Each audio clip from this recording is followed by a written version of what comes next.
Hey, this is David.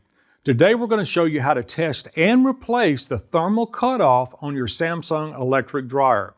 You might need to check out this part if your dryer is not heating up. Before we get going, be sure to like this video and subscribe to our channel for more straightforward and helpful appliance repair tips. Let's jump right in and get your dryer back to working like new.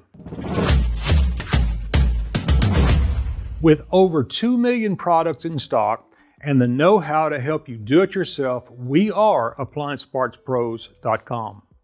Let's start by getting our tools together. For today's work, we'll need a Phillips head screwdriver, a multimeter, needle nose pliers, and a flathead screwdriver, and a putty knife. Also, please remember that safety comes first. Don't forget to unplug your electric dryer or turn the breaker off. We will start with a power off. Pop the top up. You can use your putty knife if you want and lean it back against the wall if you can. Remove the 3 screws on top and the 3 in the front. Remove the lint screen. Lift up on the front panel and remove the wire connector to the door switch. Set the front panel with the door aside. Disconnect the moisture sensor plug, then the 3 screws that hold the blower housing cover on. Remove the 4 screws that hold the front bulkhead on. Lift up and out of the slots and set it aside. You should be able to remove the drum after releasing the belt. This would be a great time to clean out the bottom of the dryer base and the blower housing.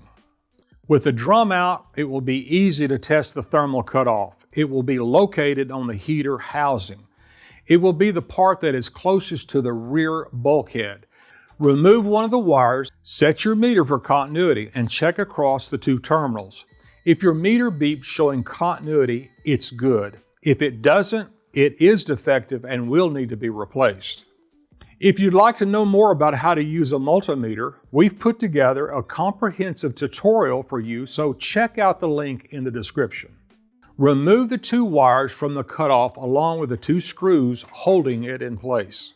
Here's the old thermal cutoff and here's the new one.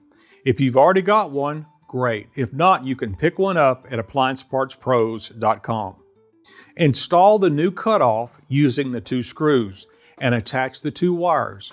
It does not matter which terminals they go to. Set the drum in place and attach the belt. Put the front bulkhead in place and secure with the 4 screws.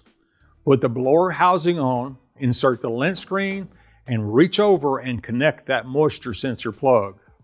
You can now put the door assembly on, connecting the door switch and adding the 3 screws to the front, and then the 3 screws to the top. Position the top back into place. Done and done. Don't forget to plug your dryer in and turn it on to make sure everything works. Great job on getting your Samsung electric dryer back in peak performance.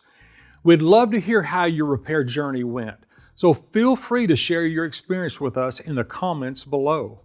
If you still need to get a new thermal cutoff, simply gather your model number and visit AppliancePartsPros.com.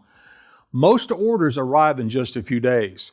Thank you for choosing us to guide you through your do-it-yourself project, and we look forward to helping you tackle your next repair.